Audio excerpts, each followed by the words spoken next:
Bonjour tout le monde, Simon Fortin, chef du Resto Bar Le Commandant. Aujourd'hui, petite recette avec les asperges fraîches du printemps. Dans les premiers produits que nos maraîchers, nos cultivateurs nous sortent au printemps, les belles asperges du Québec. Pour choisir nos asperges, évidemment, peu importe si vous les aimez plus fines, plus grosses, on s'assure que la tête, que tout soit bien ferme. C'est le secret, une asperge ferme est une bonne asperge.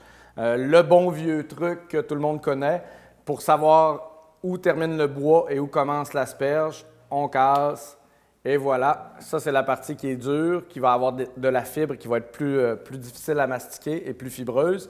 Et ça, c'est notre bonne partie. Moi, j'aime bien prendre la méthode paresseuse de couper à peu près, on enlève 1/3, 2/3 et puis on récupère cette partie-là, soit pour un bon bouillon de légumes, soit surtout pour faire une bonne soupe, une bonne crème d'asperges.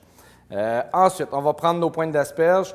Pour la cuisson, si vous avez une asperge très fine, une fois que notre eau bouillante avec du sel dedans, dans laquelle on a rajouté du sel, disons 2 cuillerées à table de sel pour une grosse casserole d'eau, on va les ébouillanter. Pour les petites asperges, 2 minutes. Pour les grosses asperges, 4 minutes.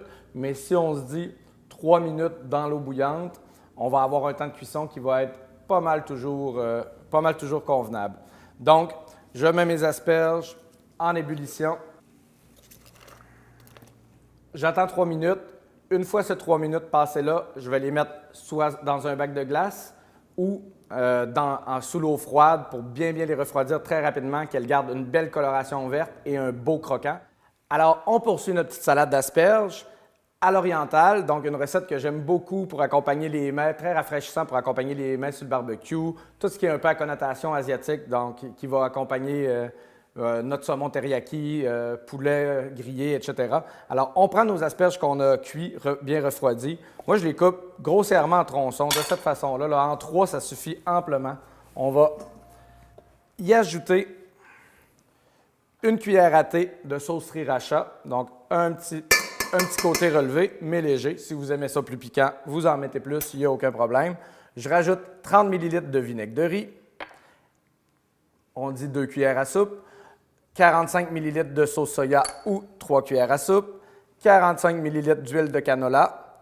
Je mets à peu près l'équivalent, donc 45 ml de sirop d'érable. Si vous en avez à la maison, une petite cuillerée de miso fait sortir l'umami, c'est vraiment délicieux. Et l'équivalent d'une cuillerée à thé maximum d'huile de sésame. Moi, ce que j'aime bien, c'est rajouter soit des graines de sésame grillées ou un petit mélange d'épices. J'achète ça sur épicesdecru.com. Donc, c'est Philippe et Ethné de Vienne, des chasseurs d'épices. Il y a plein de belles épices pour vos barbecues l'été.